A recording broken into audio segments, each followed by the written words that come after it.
The views and opinions expressed by the host do not state or reflect those of the company and its management. Furthermore, the views, opinions, and insinuations made by the host, guests, do not reflect those of the show, the management, and the network.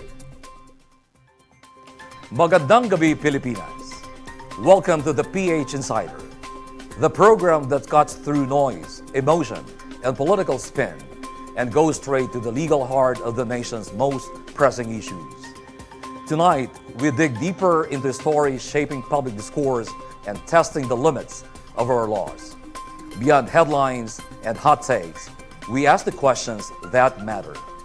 What does the law actually say? How do these actions measure against our Constitution, our institutions, and our rights as citizens? Here, every angle is examined, every claim is challenged, and every controversy is placed under the lens of facts, jurisprudence, and accountability.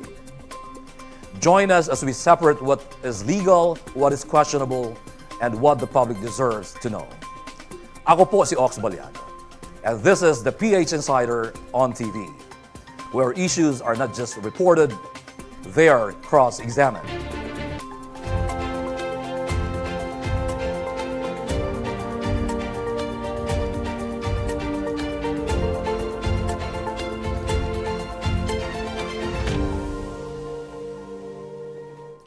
Narito na ang mga pinakamalaking balita ng linggo. Mga kaganapang pinag-usapan at naging bahagi na ng ating kasaysayan. Kung saan tayo sasamaan ng dalawa sa iginagalang na abogado ng bayan para magbigay ng kuro-kuro sa loob ng tig-isang minuto. Ako po si Atty. Lisandro Unay. Magandang gabi sa ating mga kababayan sa buong mundo. Kabalyero. Magandang gabi po. Ako po si Atty. Eugene Riego. Tampok sa mga balitang ating hihimayin. Executive Secretary Bersamin, DBM Secretary Pangandaman, out sa gabinete. Recto, bagong Little President. Nagbitiw sa kanilang posisyon sina Executive Secretary Lucas Bersamin at Budget Secretary Amena Pangandaman. Inihayag ito ni Palace Press Officer Undersecretary Claire Castro sa pulong balitaan nitong nagdaang Lunes. Papalit bilang Executive Secretary na tinatawag ding Little President si Ralph Recto na kasalukuyang kalihim ng Finance Department. Magiging officer in charge naman ng DBM si Budget Undersecretary Rolando U. Toledo. Umugong nitong linggo na aalisin sa pwesto si Bersamin at papalitan siya ni Recto. Si Special Assistant to the President for Investment and Economic Affairs, Frederick Go, ang papalit kay Recto sa Department of Finance. Ayon kay Castro, kusang nagbitiw sina Bersamin at Pangandaman dahil sa delikadeza matapos mabanggit ang mga pangalan nila sa umano'y anomalya sa paggamit ng pondo sa flood control projects. Kasama ring nagbitiw si Adrian Carlos Bersamin na pinuno ng Presidential Legislative Liaison Office o PLLO, ang tanggapan na nakikipag-ugnayan sa Kamara de Representantes at Senado. Kamag-anak na nakatatandang Bersamin si Adrian na idinawit din ni Zaldy sa manumalyang budget insertions. Tiniyak naman ni Castro na tuloy-tuloy ang operasyon ng lahat ng ahensya ng pamahalaan at mananatiling nakatuon sa maayos na pamamahala at serbisyo sa publiko. And now let's break down what really matters, talking about legal and constitutional angle. Do these resignations imply administrative accountability, or do they fall under graceful exits to avoid deeper investigations? Ang mahirap kasi dito, pinasinungalingan ni Secretary Lucas Bersamin, yung pahayag ni Undersecretary Claire Castro na siya ay nag-resign out of delicadeza. Ang pangyayaring ito ay mukhang hindi maganda dahil parang inunahan pa si Secretary Lucas Bersamin sa kanyang dapat gawin na mag-resign. Ngayon, ang implication nito ay para tuloy, hindi ito graceful exit. Parang perception ng mga tao, ang tinitingnan parang damage control, more of a damage control ito. Because Secretary Lucas Bersamin said himself na he was told to go. So, and he did not actually resign. Yes. Yeah. Well, legally speaking, yeah, it is. the continuance ng service ng Executive Secretary at saka yung Budget Secretary is always at the pleasure of the President. So, politically, this shows na meron talagang, kasi napakalaking figure o napakalaking opisina yung Executive Secretary at saka yung Budget Secretary. So this shows, politically, this shows internal disruption sa administration ng government ni President Marcos. All right, Cubs. Okay, let's talk about now the impact constitutionally, or a constitutional impact of these two higher-ranking officials who just resigned simultaneously.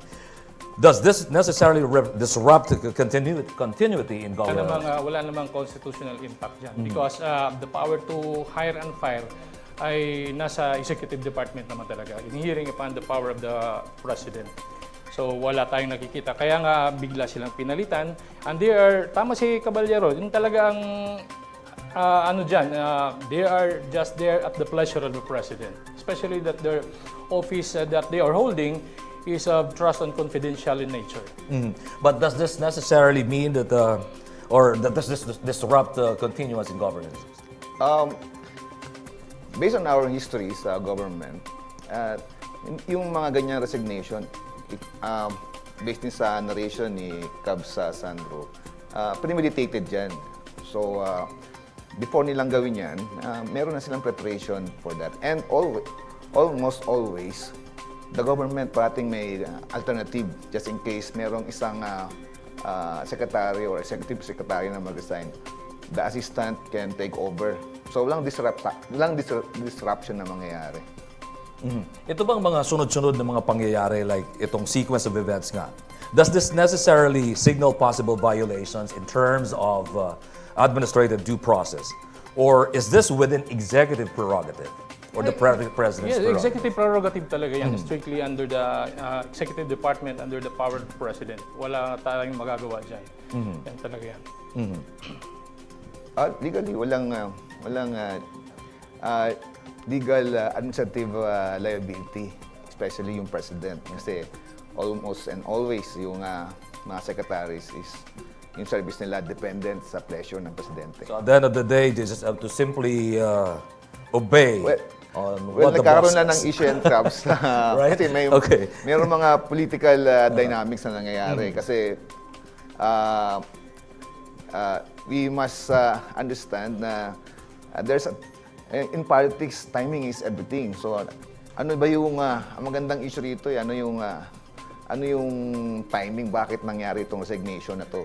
So, Precisely it's because of the impact ng video statements na ginawa ni Zaldico. Kaya nagkaganyan. Because Zaldico was implicating these people in his video statement that they have something to do with this flood control scam. Kaya nagkaganyan yan. Okay, with all these resignations happening nowadays, no, I mean, very recently, there were several who just resigned. Can the Congress necessarily or legally initiate inquiries to the circumstances surrounding those resignations or the resignations? well, the thing is, meron kasing parliamentary courtesy. Usually, example, two branches of government. For example, yung executive saka yung legislative. Usually, hindi nila gagawin yan eh. Pwede nilang gawin yan during sa mga budget hearing or in the Congress performing their oversight function. So, legally, kasi pwede nilang gawin or to ask yung mga nag-resign ng mga secretaries to appear before them and to inquire on that for the purpose, yung very well-known na for legislative inquiry for purpose of legislation. Napaka-broad kasi noon. Pero politically, I don't think they will do that. Especially itong Congress is tingin ko allied with the present executive department. In relation doon sa flood control scam of which these officials have been implicated, well, they can. But as regards the resignation, well, they cannot contest that. It is an executive prerogative. All right. Okay, let's now touch on matters pertaining to political accountability and public trust. Pag-usapan natin ito. How should the public interpret these resignations?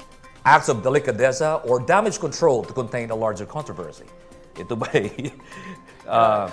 As I said, doon nagkaroon ng problema ng sinabi ni Secretary Lucas Bersamin na he was told to go. So, it appears to the public, at least to me, na ito ay more of a damage control as an impact doon sa pinagsasabi ni Zaldy ko, implicating these officials. Kumbaga, dumating na sa punto na knocking on the heaven's door na eh. Si Secretary Pangandaman, si Yusek Adrian Lucas Bersamin na related kay Executive Grandnephew, Secretary. I think. Grandnephew, yeah. So malapit na doon sa Malacanang. Masyado nang nasa Malacanang yung mga allegations. Well, in fact, sinabi na nga ni Zaldy ko mismo na through these people, through Pangandaman and through Adrian Bersamin, the President instructed him to insert the 100 billion flood scam, the budget for this flood control scam.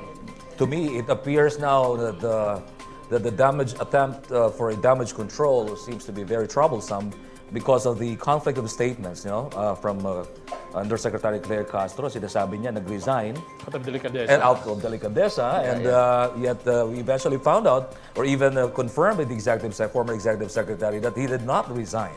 Yeah. Politically, Cubs, it will impact the present administration because the resignation could be an indication na mayroong internal problem sa administration ng presidente. But likewise, it could be taken positively na it means na ang gobyerno at ang presidente is addressing problems within his administration by initiating the resignation of the two cabinet secretaries. With all these resignations, caballeros, what do you think are the signals sent to the current political stability of our administration? Well, it would depend on which side of the fence you are, di ba? So far dito sa administration, they are saying that we are stable. Nagkaroon lang ng change of, anong tawag dito? Yung pag-revamp yes. But ng then again, gabinete, hindi ng rin ilang natin miyembro. ma-discount yung pagdududa na ito ay dahil doon sa impact ng sinabi ni Zaldy ko na these particular people have instructed him to do such and such a thing in order to do this insertion during the bicameral committee. Do these resignations indicate cracks in the decision-making structure within Malacanang? Yes. As I said a while ago, Cubs, this signal internal problem within the administration. Now, a good question, Cubs, is ano yung magiging impact nito sa public? Well, it depends kung ano yung magiging ano yung ni-expect ng public on this, which is una, sino yung papalit dun sa dalawa? Pangalawa, magkakaroon ba ng disruption dun sa budget allocations? Kasi this pertains to budget department eh. And yung budget allocations, napaka-importante kasi this is very much related sa political control ng government. And likewise, papasok dyan yung sa expectation ng public is ano yung effect nito dun sa magkakaroon ba sa investigation ng Senate. Especially, papatawag ba yung mga magkakaroon ba ng whistleblower, magkakaroon ba ng additional documents na mapipresent during the Senate investigation? Kasi wala na, involved yung dalawang, there was an allegation na involvement ng dalawang secretaries. So, since wala na sila doon, so magkakaroon ng ease down nung mga release ng documents, investigation, at saka probably baka magkaroon ng mga whistleblowers kung sakali. Now, in the bigger picture, do these events indicate a government under strain or a government attempting to reset or clean house? Mukhang they are trying to attempt that, to reset or to clean the house in order for them to go the whole 9 yards na matapos itong administration. But then that's very good. Kaya lang ang implication nitong nangyari na pinag-resign, allegedly itong dalawang importanteng vanguard ng door sa Malacanang, is more of sila yata ang mukhang gawing fall guy din. Why? Kasi may mga narrative na ginamit lang ng mga empleyado yung pangalan ni Presidente, kesyo ganito, ganyan. Because one thing is, Zaldy in his narrative in the video, failed to actually attach the President directly to his testimony. Tumigil siya doon kay Pangandaman at kay Adrian at saka doon sa leather bag, brown leather bag, na galing daw kay Presidente yung instruction. But then, he was not able to say that the President himself instructed him to do so. So, yun lang ang connect doon. Unless these people, Adrian Bersamin and Pangandaman, directly testifies that indeed the President told him, Instructed them. To inform Zaldico of his instructions, then, only then, do we have the full circle of the investigation and would implicate directly the President into this as a master architect of this flood control scam. All right, you want to add something? Yung sa question mo, Cabs, yes, it is it's like pressing the reset button. Okay, politically it means that the president is addressing the issues at hand by addressing the scandal that happened, the narratives, the allegations, by resetting or changing the secretaries. Alright, simula pa lang yan ang maiinit nating balitaktakan dahil sa ating pagbabalik as we enter the eye of a political storm shaking the foundations of government. Former Ako Bicol Representative Zaldy has stepped forward with an explosive revelation, alleging that the President and the Speaker themselves pushed for a massive budget insertions tied to the billion-peso flood control controversy. What does this mean for the ongoing Santa Blue Ribbon probe? How does it affect public trust, governance, and the very credibility of the institutions tasked to protect the nation's resources? For this is the show that uncovers the truth behind social issues and personalities in the spotlight. This is the PH Insider on TV.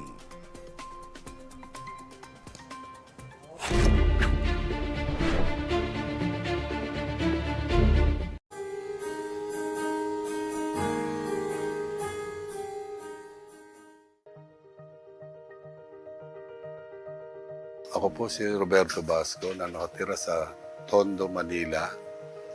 At ako po ay 68 taong gulang. Ako si Catherine L. Cabulao, 54 years old, taga Zamboanga City. Ako po si Noreen Corpin, 54 years old. Magpapasalamat po ako sa PCSO. Talagang maganda serbisyo ng PCSO. Suportahan natin ang PCSO kasi alam kong may portion po doon sa itinataya ko na papunta sa charity. Sila po, libre, tapos walang pila, asikaso ka rin po nila. Ano po.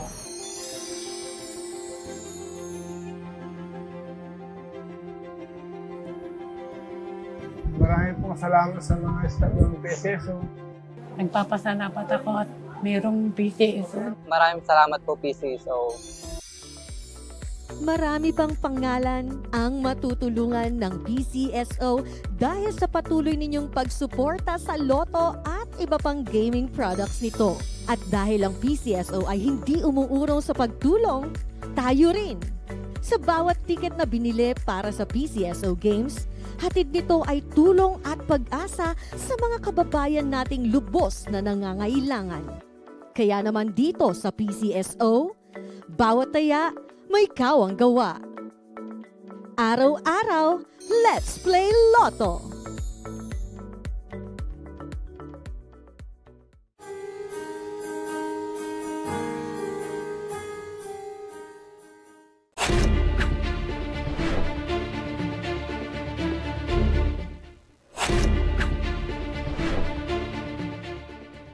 Nagbabalik ang The PH Insider on TV. At kasama pa rin natin ang ating mga abogado ng bayan para magbigay linaw sa mga isyong kinakaharap ng ating bayan. Attorney, andito pa rin si Attorney Rizandro Unay. Siyempre kasama pa rin si Attorney Eugene Riego. Ako na nga magpauulit-ulit na magpapakilala sa mga kabalyero ko. Ha? At excited ito para magpakalalim sa ating mga tatalakayin ngayong araw. A political shockwave hits the nation, and former Ako Bicol Representative Zaldy has publicly claimed that the President and the Speaker pushed for billion-peso budget insertions tied to the flood control scandal. This is no small allegation. It comes from an insider who once stood at the center of the budgeting process. His revelation raises urgent questions about power, influence, and the handling of public funds. What does this mean for the Son of Blue Ribbon inquiry, for accountability, and for the integrity of our institutions? Tonight, we break down the impact of the Zaldy revelation and what it could expose about the system behind the scandal. Now, talking about the impact on the ICC investigation. Since the ICC relies on complementarity, could Zaldy revelation that the President and Speaker were involved in budget manipulation support the argument that the Philippines is unable to conduct impartial internal investigations? You wanna go first? Yeah. Well, Cubs, itong mga narratives ni former Congressman Saldico will boil down on the issue on credibility. Well, when we speak of credibility, it means it depends on yung kanyang consistency, yung motive niya, and meron bang corroborative evidence, and number 4, yung kanyang knowledge dun sa matter. Regarding sa knowledge, meron siya kasi dati siyang chairman ng Appropriations Committee. Pero what is significant, Cubs, is ano yung motive niya in presenting this or making this narration sa social media. So, there is a reason to believe na highly suspect siya kasi it was done before na magkaroon ng intensive na rally sa Luneta. So, there's an allegation na it is meant to spark plug a demonstration or a rally. Okay. Well, I think may final na naman ang mga kaso ngayon sa Sandigan Bayan. So, hindi natin pa masasabi na mayroong impartial internal investigations because it will still be determined whether or not our Sandigan Bayan or our courts, internal courts here in the Philippines, will be able to really conduct an impartial investigations. So far, hindi na natin kailangan ngayon si Saldico na pakiusapan na bumalik dito sa Pilipinas. When the case is already filed, his passport will be canceled, and he will be extradited back to the Philippines to answer for the allegations against him. And of course, he will be allowed to defend himself and implicate everyone that is involved in this particular flood control scandal. And I think that's the most awaited part of this. Excited na tayo this na whole farce. dumating siya dito sa Pilipinas. Sige. Okay, pag-usapan naman natin itong claim on jurisdiction ng ICC. If key institutions appear compromised by the involvement of top officials, does this strengthen the ICC's jurisdictional claim? Well, it could be, but then again, it depends on our propensity to cooperate. But then I know this administration, when it comes to that, especially if the allegations, some of the allegations implicates the president, of course, it will try its best not to cooperate para hindi madrag sa international level yung kaso na to. So, yun ang masasabi ko dyan. But then again, according to Attorney Conti, the international lawyer, na pag napatunayan itong flood control scam na is actually organized in a systemic way to commit it, it could come to the purview, within the purview of the international court, criminal court. Siguro naman, Sabi na yun, ha? it might be something that the ICC will try to focus on, aside from the issues surrounding the former president. So and itong his mga cohort. issues na nire-raise ngayon ni Zaldy ko Okay. ay totoo na parang systemic ngayong nangyari with the cooperation of necessary cooperation of the Speaker of the House and the Right. instruction of the President, then according to her, it could come within the purview of the jurisdiction of the ICC. Okay, now let's move to the purview of the Blue Ribbon Committee then. Okay. About its scope. Will Zaldy directly naming the president and the speaker? Is the Senate now legally and politically obligated to expand the hearings purview? Well, Cubs, it boils down dun sa credibility ni former Congressman Zaldy ko. Kasi there are narratives, mayroong mga statements sa social media and also sa news na yung mga senators na nagsasabi na, well, highly suspect yung credibility niya. Kasi una, yung motive niya, bakit kailangan nilabas niya kung bago magkaroon ng demonstration at saka rally. Tapos suspect din yung kanyang sustainability o yung kanyang consistency kasi bakit ngayon lang siya nagpakita. Dapat noon pa nung nagsisimula na yung investigation. And pangatlo, yung kanyang yung corroborative evidence niya. Kasi allegations kailangan meron pa bang mag-testify na to support yung kanyang allegations. Ang problem, hindi natin pwede pang makonsider na evidence yung kanyang allegations kasi allegations pa lang yan kailangan, pag sinabi mo kasing evidence, it must go through a process. Nasa rules of court yan bago mo masabihing ebidensya. So ito, allegations pa lang ito. Okay. Now, talking about Senate investigations, another crucial question here is being asked by the public, especially like if the investigation is involving the president, ano yung mga constitutional limitations ng investigation ng Senado, if there's any? Well, insofar as it is in aid of legislation, wala naman problema yan. But then, if we understand the political mechanism behind it, where the majority of the Senate or the House of Representatives is an ally of the President, medyo mahirap nang magkakaroon ng ganon. Medyo hindi yata. Well, I think wala rin namang constitutional limitation. As a matter of fact, it is the Senate that has the capacity to impeach the president or even the vice president. Diba? So, kung sa power, meron talagang power mag-imbestiga. In fact, they did it to VP Sara. They have attempted it already. So, there's nothing to say that the president cannot come within the purview of the Senate Blue Ribbon Committee also.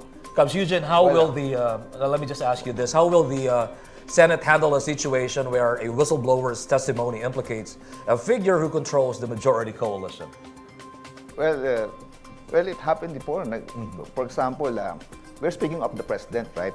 Constitutional limitation on the investigation of the president. Well, they do that. It happened before na nag-iimbestiga sila. And then, eventually, that is the process ng impeachment. Bago kasi mag-file ng impeachment against the president, nag-iimbestiga ka muna. Mag-collate ka ng mga documents na to sustain. Tapos, eventually, they will submit that sa Congress for approval and to impeach the president. So, nagkakaroon lang ng political limitation kasi, for example, the president, knowing na may nagkakandak na investigation sa kanya, he will use yung kanyang political control para malimit yun or to dismiss the allegations against him as politically motivated. Yes, but then again, we must not forget that the impeachment proceeding is purely political in nature. That's why, under the circumstances, when the president controls the majority of both houses, it cannot happen. All right. Okay. Moving forward, let's delve into the details of the chain of liability and accountability. Well, what administrative or legal consequences could arise if budget insertions were proven to be politically structured rather than legally justified? Cubs, if yung regarding sa if the budget insertion are justified, nagkakaroon lang ng legal problem, Cubs, kung yung budget insertions, there were anomalies regarding the budget insertions. Yes. Kasi Because the budget insertions per se, it's not illegal. happens regularly. Ang problema lang is kapag nagkakaroon ng mishandling ng mga pondo or nagkaroon talaga ng systematic na scam doon sa budget. So that's, for example, in this case, the flood control. So yung budget insertions per se, ginagawa naman talaga yan ng Congress at saka ng Senate before pa, noon pa. Kasi they need the budget insertions kasi for their political motives. For example, para meron silang project and it will be done in their name and it will be known to the public kasi kailangan nila yan sa mga botante nila. That's true. Yeah. Isa nga sa mga pinag-uusapan itong nung nasa House of Representatives pa lang, yung pondo galing sa NEP, no? So, nasa House of Representatives, 800 billion. Tapos, nung dumunta sa Senado, nadagdaga para nabawasan ng something. Then, nag-BICAM, umabot ng 1-point-something trillion. Ito lang yung nakakalungkot Okay. dito, na yung separation of powers between the executive and the legislative, where the legislative serves as a check to the executive, ay nagkaroon na ng pag nag-fuse na silang dalawa, nawawala na yung check and balance. Ito ang nangyari precisely dito sa budget na to, so to speak. Kasi yung paggawa ng GAA is a legislative endeavor. It is a legislative power. But the execution, the release of funds and everything comes within the purview of the power of the executive. Now, pag nag-fuse na ng dalawa, wala nang check and balance, talagang kawawang mamamayan dyan. Alright. Okay. Anyway, balikan lang natin itong pinag-usaping Zaldy ko. Isa sa mga umuugong at so far, or by far, pinakamaingay na usapin. When he started talking disclosing issues on his social media. How do you think should these investigators evaluate cause or Zaldy cause statements, given that he is both an insider and a controversial figure? Yes, Kab, how will we take yung mga allegations ni former Congressman? Sige, kukunyari na lang, isa ka sa mga investigador. Always. Sige, hypothetically, you're one of the investigators. If I'm one of the investigators, Kab, I will require the former congressman to appear. Kailangan kasi mai-under oath niya yung kanyang mga allegations. At the same time, kailangan yung mga evidence niya, kailangan i-submit niya for evaluation and for appropriate na assessment. And now, again, it will boil down.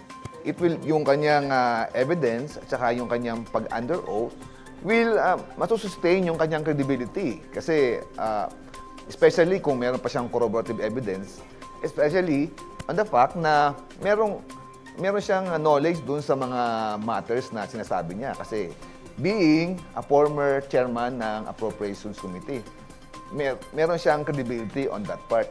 Pero, papasok dito yung pangalawang aspeto pa, which is kailangan yung corroborative evidence. Yes. And at the same time, kailangan i-corroborate yung sinasabi niya Precisely. na Secretary Pangandaman at ni Undersecretary Adrian at saka ni Representative Speaker Martin Romualdez.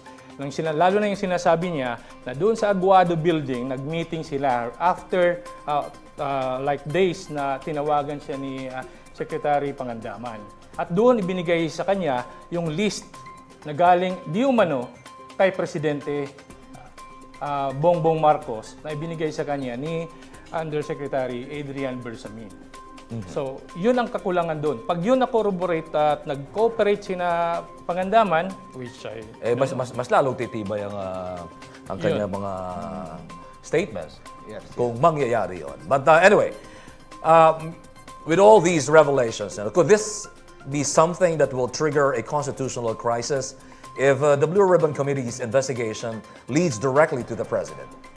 Well, when you speak of constitutional crisis, it means usually in our history, it means na hindi nire-recognize ng isang We department. went outside the loop of the ng isang branch, Constitution. ng isang branch ng government like legislative or executive or the judiciary, yung isang branch ng government.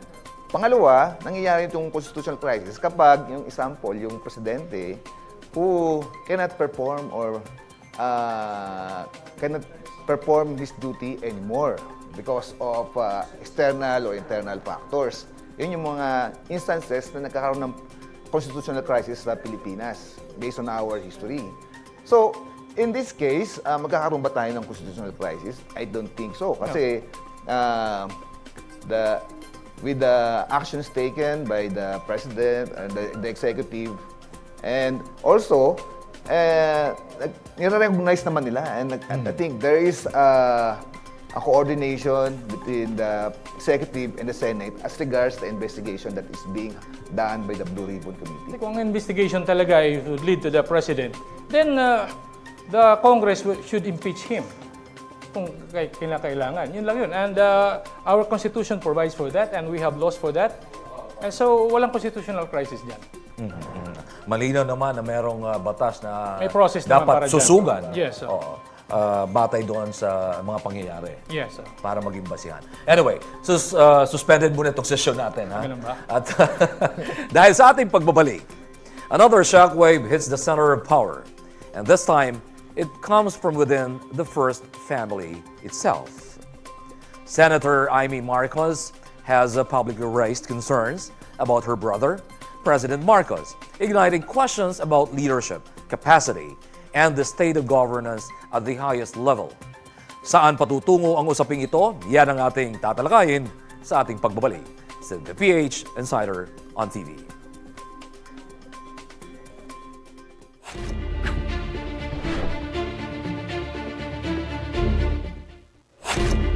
Lotto fans, para sa tsansang maging Lotto Milyonaryo, 20 pesos lang per combination ang kailangan sa original Lotto game ng bayan, ang Lotto 642. Pumunta lang sa nearest Lotto outlet, kumuha ng Lotto 642 playslip at pumili ng 6 numbers from 1 to 42.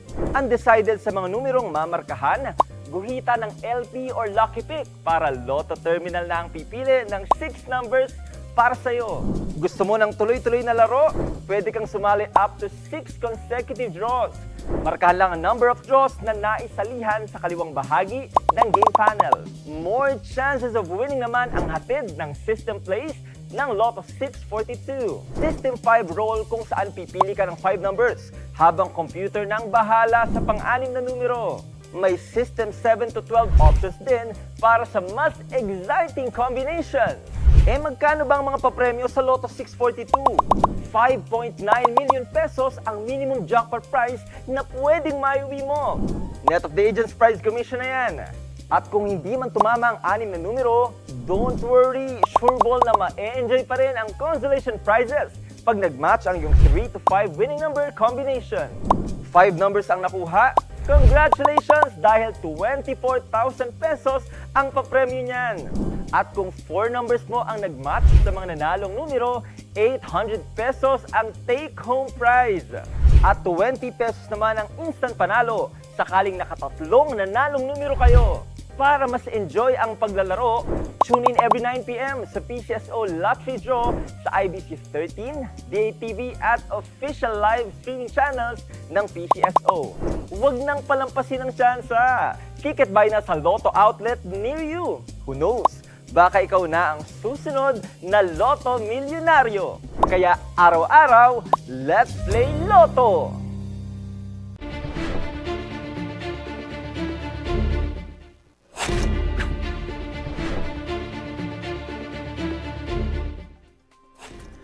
We're back with a program that takes a closer look at every angle of the nation's most pressing issues, always examined in the perspective of the law. This is the PH Insider on TV. Tonight, a shock comes from inside the first family itself. Senator Imee Marcos, the president's own sister, has made a claim that raises urgent questions about leadership, stability, and transparency at the highest level. In a government already shaken by resignations and controversies, Her statement adds a new layer of uncertainty that the nation cannot ignore. What does this mean for governance, for public trust, and for a presidency already under pressure? Tonight, we'll look into the implications of Senator Imee's revelation and why it matters now more than ever. Talking about constitutional and executive capacity, the very first thing that we need to talk about is, under the Constitution, what legal standards determine whether a sitting president is mentally or physically capable of fulfilling the duties of the office. Who want to go first? Okay, you do the honors. Come on. Eugene. Sige. Sige. Under the Constitution, it is presumed na mayroong legal at saka legal capacity yung presidente to assume the office. However, during the impeachment process, it is incumbent upon the prosecution to show na wala siyang wala siyang capacity, or legal capacity, or mental capacity to perform his duties. So, nangyayari lahat yan sa impeachment court. Now, these remarks made by the Senator Imee Marcos, legally, she's doing it as part ng kanyang freedom of expression. Well, politically, mayroong issue diyan kasi there's a family matter involved. Okay? Based on our customs, traditions, as a Filipino, the Filipino people are taking this seriously, considering na on the side of Senator Imee Marcos, they're saying na those personal matters within the family should not be broadcasted in public. And on the other hand, it was taken as politically, it appears that Senator Imee Marcos is doing that for political leverage. Okay. Well, yung sinabi ni Senator Imee Marcos with regards to the fitness, yung issue na yan, drug abuse, Or substance use. Substance use goes into the very issue of the fitness of the president to govern. That's why the knowledge of it should come out to the public, whether or not it is true. And therefore, the president, to my mind, has the duty and responsibility to cast away the doubts with regards to his fitness to govern the Republic of the Philippines, especially so that he is also the Commander-in-Chief of the AFP. So, pati yung national security natin ay being, it could be undermined or it could be in question. Now, we can control for all we want, all the media, national media narratives or whatever, but then the international community is watching us. Mm-hmm. And it has an impact on our economy and the way the international community treats the Philippines insofar as these issues are concerned. Mm-hmm. So, para sa akin, whether or not, we presume that the president is sane and of course, hindi siya nag-abuse ng drug. That's the presumption. But then again, hindi naman tayo nasa korte na kailangan natin bawal i-compel yung president. We're trying to battle a public persuasion, the public projection na tama ang administrasyon na to stay strong with the administration because the president is healthy, of sane mind, and is not compromised by any allegations of drug addiction or whatever. So, yun lang masasabi ko dyan. All right, with all these very sensitive allegations concerning the president's alleged involvement in substance use and drug abuse, as it was alleged by the presidential sister, does the Constitution then or any law require transparency regarding the president's health or mental fitness or medical condition? Absolutely. Yeah. Absolutely. We have the right to know the physical condition. That's why when it comes to the inability, even just the incapacity, temporary incapacity of the president, he has to write to the Senate President and the House of Representatives of his inability Isa yan sa process. And then the Congress will now institute temporarily, if not permanent, depende sa inability niya, disability niya, kung permanent o hindi, yung Vice President. That's in the Constitution, hindi natin ma-avoid yan. Or, in case na hindi kaya ng Presidente i-inform personally or in writing yung Senate President or the Speaker of the House, the Congress shall enact a resolution, joint resolution, by way of 2/3 vote, para i-declare the President is incapable or incapacitated or temporarily incapacitated to discharge his duties as President. So, yan ang mga parameters na provided ng Constitution when it comes to succession. Okay. Well, talking about temporary incapacity, how does the Constitution define temporary incapacity, and what procedures exist if there is a question about the president's ability to perform duties? Well, Cubs, the presumption is a person is incapacity. No? So, the medical conditions of the mental incapacity is actually the exception. So, the incapacity is, so, as of now, there's a presumption na may capacity yung presidente to mental and legally. However, it is incumbent upon those who are claiming na wala siyang capacity to produce evidence na, especially in an impeachment court, kung talagang wala na siyang kakayahan na mag-rule on that. Now, legally speaking, Cubs, nagiging legal lang itong issue na to because of the narration or remarks of Senator Imee Marcos doon sa alleged drug use. Legally, it is wala pa namang charges, walang investigation on that part. Kasi it was done as a remark during a rally by Senator Imee Marcos. So walang investigation na nangyari. Yes.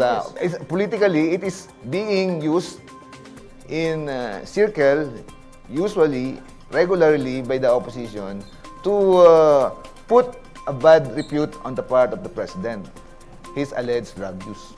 Right, Caballero. But then my point is, these allegations done in public during the rally by a family member has an impact to the people. By the presidential sister herself. Yes, especially that there has already been some hush whispers about alleged drug addiction of the first family.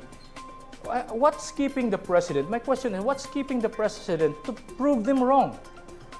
By submitting to a hair follicle test or whatever independent drug test in order to cast out the doubt of his leadership, of his presidency, of his capability to govern.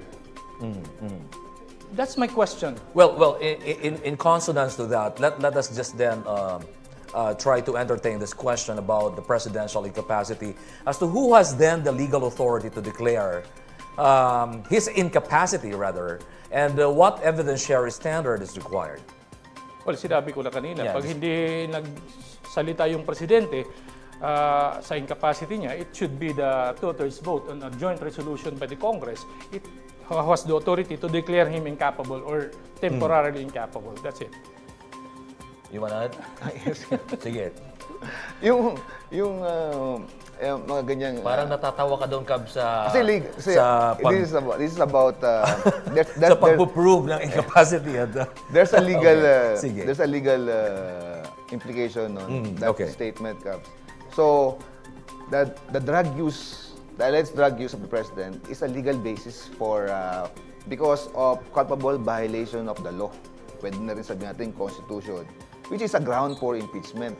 So, in relation to kung yan ang magiging ground, yung alleged, yung remark ni Senator Imee for impeachment, then it should be.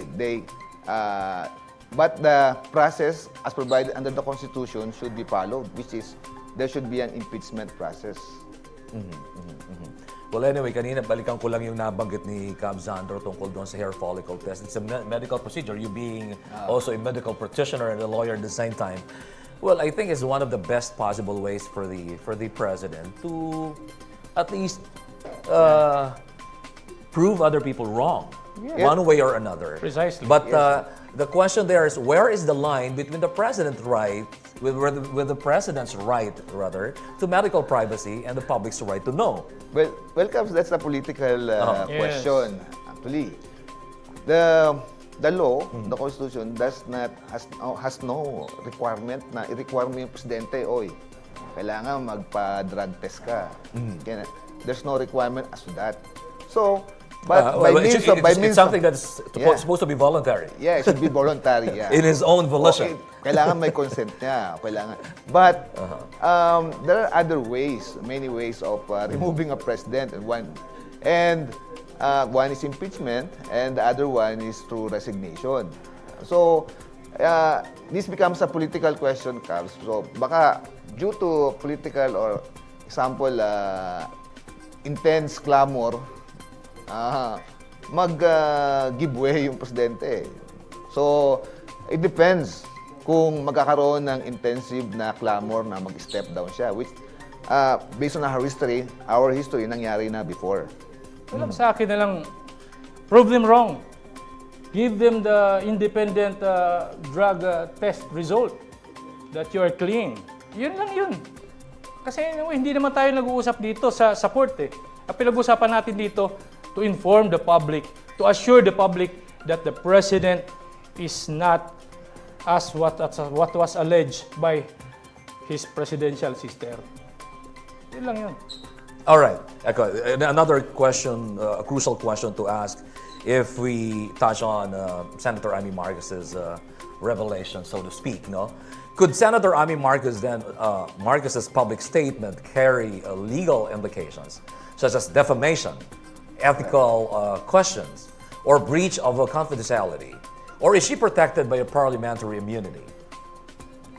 Well, it's not. When it comes to parliamentary immunity, is only given to those statements made during the session nila sa Senate. Okay. But statements, itong statements, social media, rally, expressed during rallies, it's not protected by the parliamentary immunity, but it is protected by yung ating freedom of speech, constitutional, as part of our constitutional rights. Okay. All right. Tama naman yun. Pero kung hahabla siya ng libel, sasabihin lang niya in defense na I was just telling the truth. And the only way for us to find out the truth is to subject himself to the political test. Okay. Babalik din tayo dun eh. Okay. And one more thing. Could this revelation trigger formal inquiries inside the Senate, House, or judicial bodies, even without a direct complaint? Magpo-prosper ba yan? Well, I doubt, kasi the Senate has many jobs na already. So, to conduct a parliamentary legislative inquiry on whether the president uses drugs or not, that's highly politically charged. And also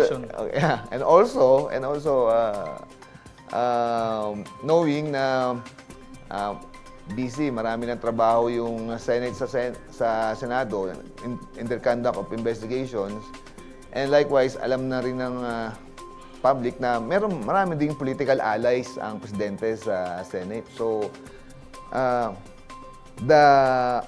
the statement na baka magkaroon ba ng legislative inquiry regarding... Hindi yan papayagan ng Presidente. No, Kasi makaka-add lang yan ng fire doon sa... It is doubtful, yeah. All right. Anyway, there are three major or sensitive issues dealt with in today's episode. Number one, the simultaneous resignation of Executive Secretary Bersamin, the resignation of former Budget Secretary Mina Pangandaman, and the PLLO Undersecretary Adrian Bersamin. Well, maraming pinakakahulugan ang ginawa nilang hakbang, pero mas makakaigi siguro para sa taong bayan na nananatiling nagtatanong kung ano nga ba ang ibig sabihin nitong mga resignations na to. Nauna ng pinabulaanan at sinabing hindi nga sila nag-resign, specifically or particularly Executive Secretary Bersamin, bagamat siya po'y pinaalis sa pwesto. The second issue was about Zaldy's revelation, and I think it is high time for him to go home. Nandito naman ang kanyang tahanan, bumalik sa Pilipinas, at patunayan, o mga dapat patunayan, pasinungalingan ng mga dapat niyang pasinungalingan. Right. Now, the third issue is Imee Marcos' statement during the rally. I think ito'y napakasensitibong bagay. It's so sensitive that has to be proven, kailangan patunayan, and sa tamang proseso. Well, ang panawagan ng taong bayan ay paglilinaw sa likuran itong mga kontrobersyang kinakaharap at bumabalot sa ating lipunan. Tonight, the cracks can no longer be ignored.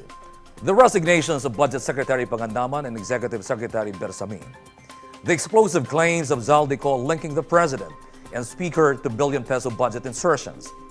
And Senator Imee Marcos' own revelation questioning her brother's capacity. These are not isolated events. They form a single picture.